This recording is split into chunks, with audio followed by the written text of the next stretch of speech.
안녕하세요. 여러분의 경제 구원투수, 경제학장 박사입니다. 자, 우리가 한 나라의 경제를 생각할 때요, 우리나라 안의 문제만 생각하면 될까요? 절대 아니죠. 해외와의 관계, 그러니까 국제 수지까지 동시에 챙겨야 합니다. 오늘은 바로 이 두 가지 목표, 대내 균형과 대외 균형을 한 번에 달성하는 법을 알려주는 아주 강력한 지도, 종합균형 모델에 대해 알아볼 겁니다. 이 지도만 딱 이해하면요, 앞으로 복잡한 경제 뉴스를 볼 때 그 맥락을 그냥 꿰뚫어 볼 수 있게 될 거예요. 자, 오늘 저하고 같이 이 비밀 지도를 한번 해독해보고 위기에 빠진 경자를 구하는 영웅이 될 준비 다 되셨습니까? 좋습니다. 그럼 지금부터 힘차게 출발해보죠.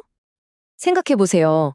경제 정책을 결정하는 사람은요, 마치 두 개의 세상을 동시에 구해야 하는 슈퍼 히어로 같은 존재예요. 하나는 우리 나라 안의 세상, 그리고 다른 하나는 다른 나라들과의 관계, 즉 바깥 세상이죠.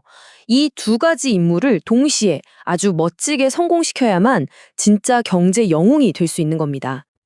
네, 바로 그 두 가지 임무가 대내 균형과 대외 균형입니다. 대내 균형은 뭐냐? 쉽게 말해서 국내에서 실업자 없이 모두가 일하고 물가도 안정된 그런 이상적인 상태를 말하는 거고요. 대외 균형은 국제 수지가 막대한 흑자나 적자에 치우치지 않고 딱 균형을 이루는 상태를 의미해요. 이 두 마리 토끼를 동시에 잡는 것, 이게 바로 모든 경제 정책의 궁극적인 목표라고 할 수 있습니다. 오케이, 그럼 첫 번째 임무부터 한번 시작해 봅시다. 바로 우리 집안, 그러니까 국내 경제를 평화롭게 만드는 대내 균형에 대한 이야기입니다. 경제학에서는 이 임무를 수행하기 위한 경로를 아일릭 곡선이라는 지도로 표시하거든요. 자, 그럼 대내 균형이 정확히 뭘까요? 교과서에서는 이렇게 말해요. 한 나라의 총수요가 완전 고용 국민소득 수준과 정확히 일치하는 상태다. 이게 무슨 말이냐면 경제가 너무 뜨거워서 인플레이션이 생기지도 않고 또 너무 차가워서 실업이 생기지도 않는 그야말로 완벽한 골디락스 상태를 의미하는 거죠. 이걸 수식으로 표현하면 훨씬 명확해집니다. 자, 이 수식 한번 자세히 뜯어볼까요? IE는 총수요 D와 완전 고용 국민소득 YF의 차이가 0이 되는 상태를 말해요. 그리고 이 균형에 영향을 미치는 핵심 정책 변수가 바로 괄호 안에 G와 E입니다. 여기서 G는 정부 지출, 즉 재정 정책을 말하고요. E는 환율, 즉 환율 정책을 말하죠. 결국 뭐냐? 정부가 돈을 얼마나 쓰고 환율을 어떻게 관리하느냐에 따라서 이 대내 균형이 달성될 수도 깨질 수도 있다는 뜻입니다. 이걸 어벤져스에 한번 비유해 볼까요? 자, 정부 지출 G를 늘리는 건 마치 헐크가 힘을 쓰는 것과 같아요. 경제에 엄청난 활력을 불어넣죠.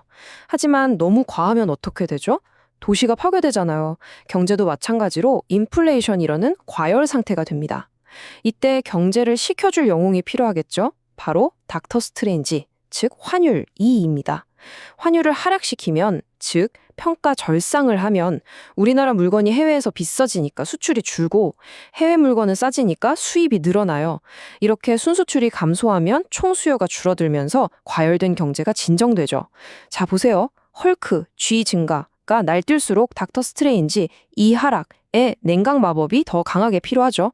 둘이 반대로 움직이잖아요. 바로 그래서 IS 이곡선은 오른쪽 아래로 내려가는 우하향하는 모습을 보이는 겁니다. 좋습니다. 첫 번째 임무는 이제 감이 좀 오시죠? 그럼 이제 두 번째 임무로 넘어가 봅시다. 바로 바깥 세상과의 관계를 안정시키는 대외 균형입니다. 이 임무의 경로는 이 곡선이라는 지도로 나타낼 수 있어요. 그럼 두 번째 목표인 대외 균형은 또 뭘까요? 이건 더 간단해요. 경상수지가 0이 되는 상태입니다. 즉, 우리나라의 수출과 수입이 딱 균형을 이뤄서 해외에 빚을 지지도 않고 반대로 너무 과도하게 흑자를 내서 다른 나라를 힘들게 하지도 않는 그런 안정적인 국제거래 상태를 말하는 거죠. 대외 균형 역시 수식으로 보면 아주 명확합니다. 이 E는 경상수지, 즉 CA가 0이 되는 상태를 말하죠. 여기서도 핵심 정책 변수는 역시 우리 어벤져스 멤버 G와 E입니다. 재정정책과 환율정책을 어떻게 조합하느냐에 따라서 경상수지가 흑자가 될 수도 적자가 될 수도 있다는 뜻이죠. 자, 다시 우리 어벤져스를 소환해볼까요? 헐크, 즉 정부 지출이 늘어나면 사람들의 소득이 늘어나죠. 그럼 자연스럽게 수입품도 많이 사게 됩니다. 그럼 경상수지가 적자로 기울겠죠? 이럴 때 누가 나서야 할까요?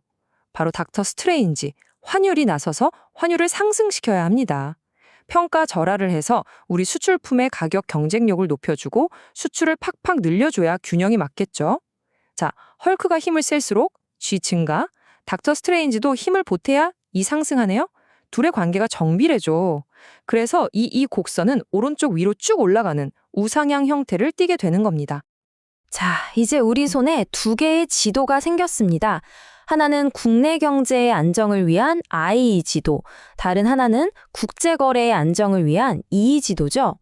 이제 이 두 지도를 하나로 합쳐서 우리 경제의 현주소를 정확히 파악하고 어떤 위기든 헤쳐나갈 수 있는 완벽한 종합 지도를 만들어 보겠습니다. 자, 보이시죠? 두 지도를 합치면 바로 이 그림이 나옵니다. 오른쪽 아래로 향하는 I 곡선과 오른쪽 위로 향하는 E 곡선이 만나면서 공간이 4개로 나뉘었죠. 우리의 유일한 목표 지점, 우리가 가야 할 곳은 딱 한 군데입니다. 바로 두 곡선이 교차하는 저 A 지점, 종합 균형점이에요. 이 지점만이 대내외 균형이 완벽하게 달성된 이상적인 상태고요.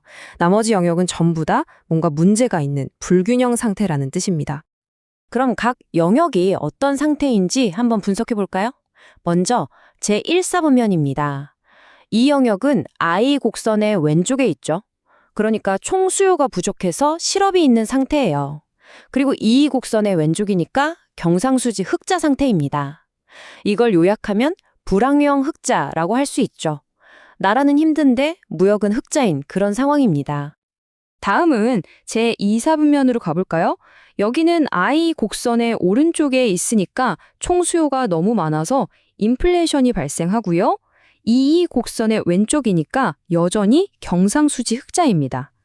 국내 경기는 너무 뜨거운데 국제 수지는 흑자인 이걸 호황형 흑자 상태라고 부를 수 있겠네요. 이제 제3, 4분면입니다. I 곡선 오른쪽이니까 인플레이션이 있고요. 이 곡선 오른쪽이니까 경상수지는 적자입니다. 이건 정말 골치 아픈 상황이죠. 안에서는 물가가 막 치솟고 밖으로는 나라 빚이 늘어나는 가장 위험한 조합 중 하나라고 할 수 있습니다. 마지막으로 제4, 4분면. 여기는 I 곡선의 왼쪽에 있으니까 국내에는 실업자가 넘쳐나고 이 곡선의 오른쪽에 있으니까 경상수지는 적자인 상태입니다. 안팎으로 모두 어려운 그야말로 총체적 난국이라고 할 수 있겠죠. 자, 이제 진짜 중요한 질문이 남았죠. 만약 우리 경제가 이 4개의 위험한 지대 중 한 곳에서 길을 잃었다면 우리의 영웅들 헐크와 닥터 스트레인지는 어떻게 힘을 합쳐 경제를 안전한 A 지점으로 되돌려 놓을 수 있을까요? 예를 들어서 가장 위험해 보였던 제3, 4분면, 즉 인플레이션과 경상수지 적자가 동시에 발생하는 저 C 지점에 우리 경제가 딱 위치해 있다고 한번 가정해 봅시다. 이 최악의 상황을 도대체 어떻게 탈출할 수 있을까요? 이 지도를 다시 한번 크게 보시죠. C 지점에서 우리의 목표인 A 지점으로 가려면요. 정책 하나만으로는 절대 불가능합니다. 헐크 혼자 힘으로도 안 되고 닥터 스트레인지 혼자 마법을 부려도 안 돼요. 이 문제를 해결하려면 반드시 두 영웅의 완벽한 협력, 즉 정책 조합이 필요합니다. C에서 A로 가는 구체적인 작전 계획입니다. 첫째, 너무 과열된 경제를 진정시켜야 하니까 헐크가 좀 진정해야 합니다. 정부 지출을 줄이는 긴축 재정 정책으로 총수요를 억제하는 거죠. 둘째, 닥터 스트레인지가 마법을 부릴 차례입니다. 환율을 하락시키는 평가 절상 정책을 써야 해요. 평가 절상을 하면 수입품 가격이 싸져서 국내 물가 안정에 도움이 되고 동시에 수출은 줄고 수입은 늘어서 경상수지 적자를 개선하는 효과도 있습니다.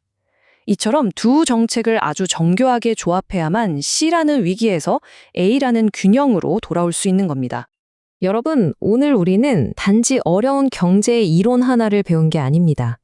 이 복잡한 현실 세계를 꿰뚫어 볼 수 있는 새로운 힘, 새로운 눈을 얻게 된 거라고요. 네, 저도 압니다. 국제경제학, 솔직히 좀 어렵게 느껴질 수 있죠. 하지만 절대 포기하지 마세요. 오늘 우리가 함께 그린 이 지도가 보여주듯이 국제경제학은 복잡한 세계경제 뉴스의 그 이면을 읽어내는 비밀 지도와 같아요. 여러분은 방금 그 지도를 잇는 첫걸음을 뗀 겁니다.